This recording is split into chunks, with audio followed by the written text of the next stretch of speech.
বাজেটে ব্যয় এবং শুল্ক কাঠামো নিয়ে প্রধানমন্ত্রীর দিক নির্দেশনা, অগ্রাধিকার পাবে নির্বাচনী ইশতেহার, অভ্যন্তরীণ আয় বৃদ্ধির তাগিদ। দুর্বল ৫ আর্থিক প্রতিষ্ঠান অবসায়নের আগেই তৈরি করা হচ্ছে আমানত ফেরতের স্কিম, প্রয়োজন ৫,৬০০ কোটি টাকা। ডোনাল্ড ট্রাম্পের বেইজিং সফরের মূল ফোকাস বাণিজ্য, চীনের বাজারে উন্মুক্ত প্রবেশের প্রত্যাশা যুক্তরাষ্ট্রের।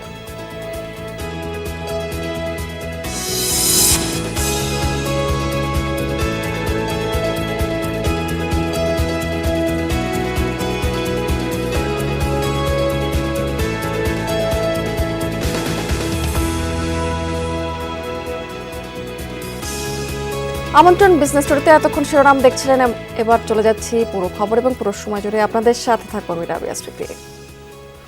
বাজেট নিয়ে চলছে শেষ সময়ের প্রস্তুতি, ব্যয় কাঠামো এবং রাজস্ব ব্যবস্থাপনা বিষয়ে নেওয়া হচ্ছে চূড়ান্ত সিদ্ধান্ত।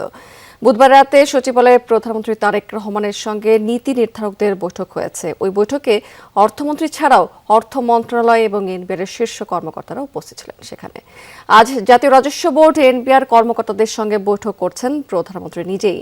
বাজেট তৈরি বিষয়ে প্রধানমন্ত্রী দিক নির্দেশনা দিচ্ছেন।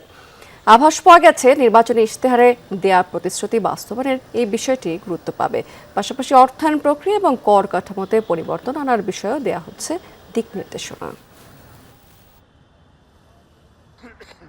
গ্রাহকের অর্থ ফেরতের পরিকল্পনা প্রণয়ন এবং প্রয়োজনীয় বরাদ্দ পেলে সংকটে থাকা ৫ আর্থিক প্রতিষ্ঠান অবসায়ন বা বন্ধের প্রক্রিয়া শুরু হবে। বাংলাদেশ ব্যাংক জানিয়েছে যে ব্যক্তি পর্যায়ের গ্রাহকরা আগেই অর্থ ফেরত পাবেন, এই ক্ষেত্রে গুরুত্ব পাবে ক্ষুদ্র আমানতকারীরা। পর্যায়ক্রমে অর্থ পাবেন প্রাতিষ্ঠানিক গ্রাহকেরা। অবশ্য অন্যান্য দুর্বল আর্থিক প্রতিষ্ঠানের ক্ষেত্রে অবসানের বিকল্প ভাবা হচ্ছে। সেগুলো নির্দিষ্ট সময়ের মধ্যে ঘুরে দাঁড়াতে ব্যর্থ হলে চূড়ান্ত সিদ্ধান্ত নেবে বাংলাদেশ ব্যাংক। ব্যাংকের পাশাপাশি বিগত সময়ে ব্যাপক লুটপাট হয়েছে আর্থিক প্রতিষ্ঠানেও। আলোচিত পিকে হালদার একাই খালি করে দিয়েছে অন্তত 4টি প্রতিষ্ঠান। কাগজে কোম্পানি খুলে ঋণের নামে বের করে নিয়েছে হাজার হাজার কোটি টাকা, যা এখন পরিণত হয়েছে খেলাপিতে। তারল্য সংকটে গ্রাহকের জমানো টাকাও ফেরত দিতে পারছে না অনেক প্রতিষ্ঠান। ঘুরে দাঁড়ানোর সম্ভাবনা না থাকায় ব্যাংক বহির্ভূত 5টি আর্থিক প্রতিষ্ঠান অবসায়নের সিদ্ধান্ত নিয়েছে বাংলাদেশ ব্যাংক। তালিকায় আছে first finance, far east finance, Aviva finance, people's leasing এবং ইন্টারন্যাশনাল লিজিং। এসব প্রতিষ্ঠানের বিতরণ করা ঋণের 90 থেকে শতভাগই খেলাপি। মোট আমানত আছে 9,079 কোটি টাকার উপরে। এর মধ্যে ব্যক্তি আমানত 2,118 কোটি টাকা। অবসায়নের আগে আমানতের অর্থ ফেরতের বিষয়টি চূড়ান্ত করতে চায় বাংলাদেশ ব্যাংক। এজন্য 5,600 কোটি টাকা বরাদ্দ চেয়ে অর্থ মন্ত্রণালয়ে আবেদন করেছে নিয়ন্ত্রক সংস্থা। নীতিগত সিদ্ধান্ত আছে যে অবলোপন, এখনো বিষয়টা চূড়ান্ত পর্যায়ে সিদ্ধান্ত হয়নি। স্কিম নিয়ে কাজ শুরু হবে, সহসাই শুরু হবে। এবার কত টাকা লাগবে, ক্ষুদ্র আমানতকারীরা কীভাবে তাদের টাকা ফেরত পাবে এবং এই টাকার যোগান কোথা থেকে আসবে, এগুলি নিশ্চিত হওয়ার পরেই এটা হয়তো বা জুলাই মাস থেকে এই যদি দেয় আমানতকারীদের টাকা ফেরত দেওয়ার উদ্যোগ গ্রহণ করা হবে। অন্তর্বর্তী সরকারের সময়ে 20টি দুর্বল আর্থিক প্রতিষ্ঠান চিহ্নিত করে বাংলাদেশ ব্যাংক। এর মধ্যে 9টিকে অবসায়নের সিদ্ধান্ত নেওয়া হয়। তবে তাদের আবেদনের প্রেক্ষিতে প্রথমে 3টি, পরে আরও একটি প্রতিষ্ঠানকে ঘুরে দাঁড়ানোর সময় দেওয়া হয়। ব্যর্থ হলে তাদেরও একই পরিণতি হবে বলে জানিয়েছে বাংলাদেশ ব্যাংক। 5টির সিদ্ধান্ত জানানোর পরেই যেগুলো বাদ পড়লো তাদের অবস্থা, তারা যে সময় চেয়েছে এই সময় কোনো প্রকার ইমপ্রুভমেন্ট তারা দেখাতে পারলো কিনা, যদি দেখাতে সক্ষম হয় এক ধরনের সিদ্ধান্ত, যদি দেখা না যায় যেটা কোনো ইমপ্রুভমেন্ট নেই, আরও খারাপ হচ্ছে অবস্থা, তাদের ব্যাপারে হয়তো একই পরিণতি ঘটতে পারে। দুর্বল প্রতিষ্ঠান অবসায়নের বিষয়ে বাংলাদেশ ব্যাংক নীতিগত সিদ্ধান্ত নিলেও বিকল্প নিয়ে সরকারের সাথে আলোচনা হতে পারে বলেও জানিয়েছে বাংলাদেশ ব্যাংক। আলমগীর হোসেন, যমুনা নিউজ, ঢাকা। ঈদুল আজহাকে সামনে রেখে সক্রিয় একাধিক জাল নোট তৈরির চক্র। রাজধানীর বিভিন্ন এলাকাতে চলছে বেচাকেনা। উত্তরায় জাল নোট বিক্রির সময় হাতে নাতে একজনকে আটক করেছে ডিবি পুলিশ। উদ্ধার করা হয়েছে সেখানে 34 লাখ টাকার বেশি জাল নোট। এদিকে বুধবার রাতে র্যাবের পৃথক অভিযানে 2 কারবারি গ্রেফতার হয়েছে। রাজধানীতে মিলল জাল টাকার কারখানা। একযোগে 3টি মেশিনে ছাপানো হচ্ছিল হাজার হাজার টাকার নোট। কোরবানির ঈদ সামনে রেখে সেই জাল টাকা ছড়িয়ে দেওয়ার পরিকল্পনা ছিল পশুর হাটে। দীর্ঘদিন ধরে জাল টাকা তৈরি এবং বিক্রির সঙ্গে জড়িত ছিল এই চক্রটি, যার মূল হোতাসহ 3 জনকে গ্রেপ্তার করেছে ডিবি পুলিশ। উত্তরা ও গাজীপুরে অভিযান চালিয়ে তাদের আটক করা হয়। প্রেস ব্রিফিংয়ে ডিবি পুলিশ জানায়, কোরবানির ঈদকে সামনে রেখে 34 লাখ টাকার জাল নোট ছাপিয়েছে চক্রটি। তাদের নিকট থেকে এরকম জাল টাকা 34 লক্ষ জাল টাকা উদ্ধার করা হয়, যেটা একবারে রেডি ফর সেল। আরও কিছু টাকা আছে যেগুলো এক পাশে শুধু ছাপাইছে। তাছাড়া জাল টাকা তৈরির অন্যান্য সরঞ্জাম দিয়ে 3টে প্রিন্টার উদ্ধার করা হয়েছে, ল্যাপটপ উদ্ধার করা হয়েছে, তারপরে কালি এবং ওই যে টাকার উপরে যে একটা সিকিউরিটি সিল দেয় সেই সিকিউরিটি সিলের পেপার। এদিকে রাজধানীর মতিঝিলে অভিযান চালিয়ে আরও 2 জাল টাকার কারবারিকে র্যাব 3 গ্রেপ্তার করেছে। র্যাব জানায়, চক্রটি দীর্ঘদিন ধরে ফটোকপি দোকানের আড়ালে জাল টাকা তৈরি করে তা বাজারে ছড়িয়ে দিচ্ছিল। এখান থেকে ইউনিভার্সিটির স্টুডেন্টের কাছে বিক্রি করে দেয়, সে আবার গিয়ে খুচরা পর্যায়ে বিক্রি করে দেয়। তো 3-4টা ধাপ মেনটেন করে এরা। সো এদেরকে সহজে মূল চেইনে যাওয়াটা কঠিন, তো এরা এই চেইনটা শুরু করতে আমরা ধরে ফেলছি। আইন শৃঙ্খলা বাহিনী জানিয়েছে, জাল নোট তৈরি চক্রের বিরুদ্ধে তাদের এই অভিযান অব্যাহত থাকবে। রাব্বি সিদ্দিকী, যমুনা নিউজ, ঢাকা। মেয়াদ উত্তীর্ণ ঋণের উপর আরোপিত দণ্ড সুদের হার কমিয়েছে বাংলাদেশ ব্যাংক। এখন থেকে গ্রাহক ঋণের কিস্তি সময় মতো পরিশোধ না করলে ব্যাংকগুলো সর্বোচ্চ 0.5% দণ্ড সুদ আদায় করতে পারবে। এই নির্দেশনা অবিলম্বে কার্যকর করা হবে। এতদিন এই হার ছিল সর্বোচ্চ 1.5%। বুধবার জারি করা প্রজ্ঞাপনে বলা হয়েছে, বৈশ্বিক অর্থনৈতিক পরিস্থিতিতে বিনিয়োগ কার্যক্রম গতিশীল করা এবং উৎপাদনশীলতা বাড়ানোর লক্ষ্যে মূলত দণ্ড সুদের হার কমানোর সিদ্ধান্ত নেওয়া হয়েছে। এর আগে 2024 সালের 8 মে জারি করা এক প্রজ্ঞাপনে মেয়াদ উত্তীর্ণ ঋণের উপর সর্বোচ্চ 1.5% দণ্ড সুদ নির্ধারণ করা হয়েছিল। নতুন নির্দেশনা অনুযায়ী চলমান ঋণ এবং তলবি ঋণের ক্ষেত্রে সম্পূর্ণ ঋণ স্থিতির উপর সর্বোচ্চ 0.5% দণ্ড সুদ আরোপ করা যাবে। আর মেয়াদি ঋণের ক্ষেত্রে শুধু মেয়াদ উত্তীর্ণ কিস্তির উপরেই এই হার প্রযোজ্য হবে। চীনকে সবচেয়ে বড় বাণিজ্য সহযোগী উল্লেখ করে বাংলাদেশে বিনিয়োগ আরও বৃদ্ধির আহ্বান জানিয়েছেন বাণিজ্যমন্ত্রী খন্দকার আব্দুল মুক্তাদির। দেশের পাট শিল্পের জন্য চীনের প্রযুক্তিগত সহায়তা চেয়েছেন তিনি। সকালে রাজধানীতে দ্বিতীয়বারের মতো আয়োজিত বাংলাদেশ চীন গ্রিন টেক্সটাইল এক্সপোর্ট উদ্বোধনী অনুষ্ঠানে এসব কথা বলেছেন বাণিজ্যমন্ত্রী। এ সময় চীনের রাষ্ট্রদূত ইয়াও ওয়েন বলেছেন, নতুন সরকারের সাথে দ্বিপাক্ষিক বাণিজ্য সম্প্রসারণে কাজ চলমান রয়েছে। গ্রিন টেক্সটাইল খাতে প্রযুক্তিগত দিক থেকে সব ধরনের সহযোগিতার আশ্বাস দিয়েছেন তিনি। বিশেষায়িত এই আন্তর্জাতিক প্রদর্শনীতে অংশ নিচ্ছে বাংলাদেশ এবং চীনের খ্যাতনামা টেক্সটাইল এবং গার্মেন্টস কোম্পানিগুলো, বিনিয়োগকারী, প্রযুক্তিবিদ এবং ব্যবসায়ী প্রতিনিধি দল। এই প্রদর্শনীতে পরিবেশ বান্ধব এবং রিসাইকেলযোগ্য টেক্সটাইল প্রযুক্তির প্রদর্শন, সেমিনার এবং প্যানেল আলোচনায় চীন এবং বাংলাদেশের শীর্ষ উদ্যোক্তারা অংশ নিচ্ছেন। প্রতিদিন সকাল 10টা থেকে সন্ধ্যা 7টা পর্যন্ত প্রদর্শনী সবার জন্য উন্মুক্ত থাকবে। 3 দিন ব্যাপী এই প্রদর্শনী আগামী 16 মে শেষ হবে।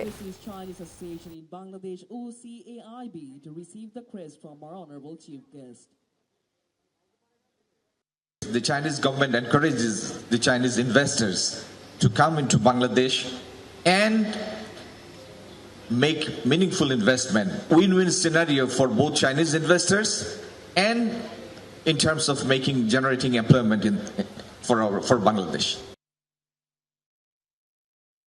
6 বছর ধরে বন্ধ পাবনা চিনি কলের মারাই কার্যক্রম। এতে নষ্ট হচ্ছে মিলের যন্ত্রাংশ। বর্তমান সরকার দায়িত্ব গ্রহণের পর মিলটি চালুর স্বপ্ন দেখছেন শ্রমিক, কর্মচারী এবং স্থানীয়রা। নেওয়া হচ্ছে নানা ধরনের উদ্যোগ, যোগাযোগ করা হয়েছে শিল্প মন্ত্রণালয়ের সাথে। এলাকাবাসী বলছেন যে এই মিলটি চালু হলে সমৃদ্ধ হবে স্থানীয় অর্থনীতি, কমবে আমদানির নির্ভরতা। একসময় শ্রমিক কর্মচারীদের পদচারণায় মুখরিত থাকত পাবনার চিনিকল এলাকা, তবে সেখানে এখন শুধুই নিস্তব্ধতা। 2020 সালে শিল্প মন্ত্রণালয় পাবনা চিনিকলের আখমারাই বন্ধ করে দেয়। ঈশ্বরদী উপজেলার দাসুরিয়ার দৈনিক 1500 টন আখ মাড়াই করার সক্ষমতা ছিল এই মিলটির। 1997-98 অর্থ বছর থেকে শুরু হয় বাণিজ্যিকভাবে আখ মাড়াই বন্ধের পর থেকে এ অঞ্চলে প্রায় বন্ধ হয়ে গেছে আখ চাষ। বেকার হয়ে পড়েছে মিলের সাথে সংশ্লিষ্ট স্থানীয় অনেকে। মেলটা আবার চালু হোক, আমাদের হাসি খুশিতে আমরা থাকতাম, এই মেলে আসতাম, ডিউটি করতাম। কত সুন্দর, কত কৃষক আসতো, কত লোক আসতো এখানে। আগে যখন কুশলের আবাদ ছিল তখন বেশ ভালোই লাভটা হয়েছে আর কি, কিন্তু মিল বন্ধ হয়ে গেল, কিশোরের আবাদও বন্ধ হয়ে গেল।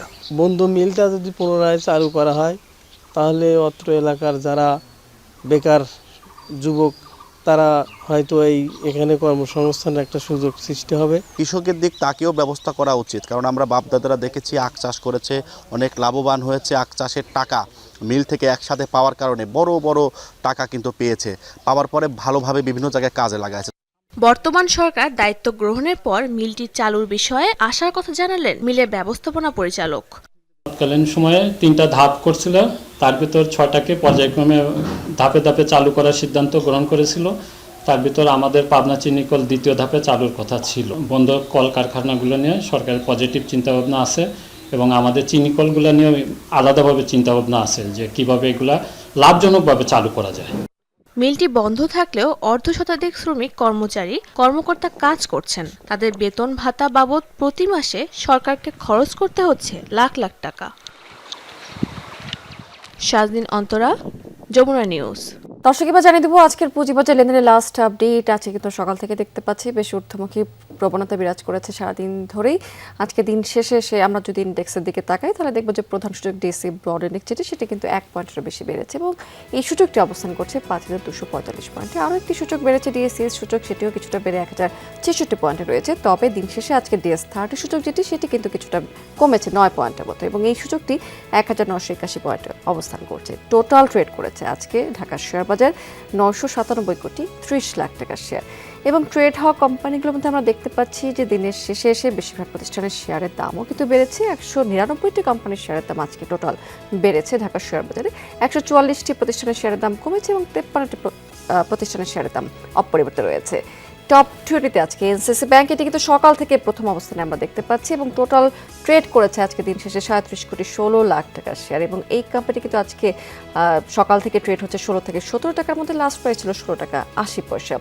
এরপরে শাইনপুকুর সেরামিক্স, এটি দ্বিতীয় অবস্থানে নেমে এসেছে, লাস্ট প্রাইস ছিল এই কোম্পানি 23 টাকা 50 পয়সা এবং টোটাল ট্রেড করেছে 23 কোটি 19 লাখ টাকার মতো। ডোমিনেস তৃতীয় অবস্থানে রয়েছে, টোটাল ট্রেড করে ফেলেছে আজকে 22 কোটি 41 লাখ টাকার মতো শেয়ার এবং লাস্ট প্রাইস 73 টাকা 60 পয়সা ছিল। চট্টগ্রাম শেয়ার বাজার, সেখানেও কিন্তু আজকে সূচকের আমরা বেশ উত্থান দেখতে পাচ্ছি। দিনের শেষে সার্বিক সূচক যেটি সিএসপি সেটি 44 পয়েন্টের মতো বেড়ে 14,715 পয়েন্টে অবস্থান করছে। টোটাল ট্রেড করেছে আজকে সিএসসি 18 কোটি 48 লাখ টাকা শেয়ার এবং আজকে সকাল থেকে কিন্তু সিএসসিতে ট্রেড হয়ে গেছে 220টি কোম্পানি, এর মধ্যে 116টির দাম বেড়েছে, 72টি কমেছে এবং 32টি কোম্পানির শেয়ারের দাম অপরিবর্তিত রয়েছে। আজকে সিএসসিতে কিন্তু আমরা দর বৃদ্ধির দিক থেকে দেখতে পাচ্ছি খান ব্রাদার্স পিপি ওভেন এটি প্রথম অবস্থানে আছে, এশিয়াটিক ল্যাব দ্বিতীয় এবং ওয়ান ব্যাংক এটি কিন্তু আজকে তৃতীয় অবস্থানে রয়েছে। দর্শক, এই ছিল আমার হাতে পুঁজিবাজারের লাস্ট আপডেট। আমরা অন্য প্রসঙ্গে চলে যাচ্ছি। 2 দিনের চীন সফরে মার্কিন প্রেসিডেন্ট ডোনাল্ড ট্রাম্পের সাথে রয়েছেন 1 ডজনেরও বেশি প্রতিষ্ঠানের নির্বাহী প্রধানরা। এর বাইরেও রয়েছে বাণিজ্য প্রতিনিধিদের বিশাল বহর। রাগঢাক না রেখে ট্রাম্প জানিয়েছেন যে তার প্রত্যাশা প্রায় 150 কোটি মানুষের দেশ চীনের বাজার উন্মুক্ত হোক মার্কিন প্রতিষ্ঠানের জন্য। বেইজিংয়ের গ্রেট হল অব দ্য পিপলের সিঁড়িতে ধনকুবের মার্কিন ব্যবসায়ীরা আছেন। টেসলা, স্পেসএক্সের ইলন মাস্ক, অ্যাপলের টিম কুক, বোয়িংয়ের কেলি অর্টবার্গ। যুক্তরাষ্ট্রের প্রেসিডেন্ট ডোনাল্ড ট্রাম্পের এমন প্রস্তুতি দেখে ধারণা হতে পারে চীন সফরে তার মূল ফোকাস বাণিজ্য। মার্কিন প্রেসিডেন্ট হিসেবে ডোনাল্ড ট্রাম্পের প্রথম মেয়াদে শুরু হওয়া যুক্তরাষ্ট্র চীন বাণিজ্য যুদ্ধ দ্বিতীয় মেয়াদে পৌঁছেছিল আরও চরমে। এমনকি এক পর্যায়ে 145% পর্যন্ত শুল্ক আরোপ করা হয়েছিল চীনা পণ্যের ওপর, যদিও নানা নাটকীয়তার পর তা 47.5% দাঁড়ায়, যেখানে মার্কিন পণ্যে চীনের ধার্যকৃত ট্যারিফের হার দাঁড়ায় 31.9%। গত অক্টোবরে বাণিজ্য বিরোধ কমাতে সমঝোতা হয়েছিল দুই দেশের। এবার চীন সফরের মধ্য দিয়ে আরও এক ধাপ এগোতে চান ডোনাল্ড ট্রাম্প, তাই তো শীর্ষ ব্যবসায়ীদের দলবল নিয়ে হাজির হয়েছেন বেইজিংয়ে। আমাদের আছে অসাধারণ সব ব্যবসায়ী এবং তারা শীর্ষ, বিশ্বের মধ্যে সবার সেরা। তারা সবাই আমার সঙ্গে আছেন, তারা সবাই এসেছেন চীনের প্রতি শ্রদ্ধা জানাতে, তারা বাণিজ্যের জন্য মুখিয়ে আছেন। চীনের বিশাল বাজারে কৃষিপণ্য সহ মার্কিন প্রতিষ্ঠান প্রবেশের সুযোগ চান ট্রাম্প, বিনিময়ে চীনের স্বার্থ ট্যারিফ কমানো। এছাড়াও যুক্তরাষ্ট্রের বাজারে এনভিডিয়ার চিপ প্রবেশ আর বোয়িং এয়ারক্রাফট ক্রয়ে সুবিধা চাইতে পারে বেইজিং। সবচেয়ে বড় রফতানিকারক দেশ চীন দেশের বাইরে $3.59 ট্রিলিয়ন পণ্য বিক্রি করে প্রতি বছর। দ্বিতীয় অবস্থানে থাকা যুক্তরাষ্ট্র রফতানি করে $1.9 ট্রিলিয়ন পণ্য। Dorothy Dustin, Jamuna news. দর্শক, এই ছিল বিজনেস টুডে আজকের আয়োজনে। এতক্ষণ সঙ্গে থাকার জন্য ধন্যবাদ আপনাদের সবাইকে।